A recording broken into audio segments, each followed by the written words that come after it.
Omukoro gw'okulayiza abakuru b'entebe y'okubanza omuri Mbarara City South gwayebemberwa mu mwezi wa RCC abwa Mbarara City South Gerald Tukamuhebwa, Meya Robert Mugabe Kachebezi na Mbarara South City Mayor Jomo Mugabe. I, Commissioner George, swear in the name of Almighty God that I will be faithful and bear true allegiance to the Republic of Uganda. Bariya bahanikira endagaano ko kuba kugenda iyo bakikuletera abo kuba bagira ekibapfa wahikana okora ki no signinga nota stamp nibyo bimwe bimukora kandi bitashibire kuba nibikora ki nibikora.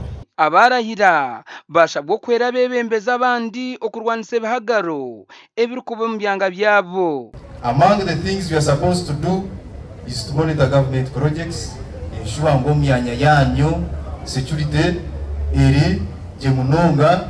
You are the heads of security within your LCs. Sales. Timukimanya? Tikwachiri? Aha, echo ni mukimanya. Stampu kiyo kuzanisa. Echo ni majata kisanja, no Muslim, kisanja, no corruption. Imwe mbele muterendo uri mugamba corruption asenta corruption kachebeza baza kumutwara kachebeza ngamutwara. Kubera ashumo wawundi bishaka kutwara mu butakora hasi.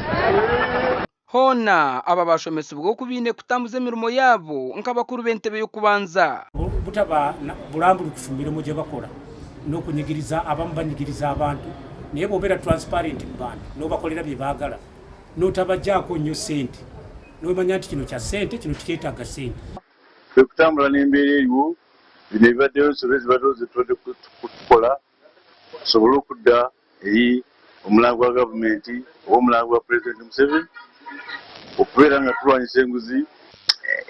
Ndowooza mubimu bizibu ebisinga byebyo ekirala n'ekyobuyonjo naye ng'omwana akulidde mu kitundu genda kukwatagana n'abasirikale oba abapoliisi ab'ekitundu ne babakambanga okubagula security okulaba nti ebyaisekibire tubitereeza n'ebyo obumenyi bw'amateeka tukola ki kugira ngo tuje transparency tukore bityo tukora byona abataka bene babimanya turukwikirizana turukore enkiiko kandi tinza kusorora dini tinza kusorora nganda oyampatire n'atarampatire ndrede kubakora kandi ndrede kwakira ebyetago byanyu. Gasha kwa Ali Washwa.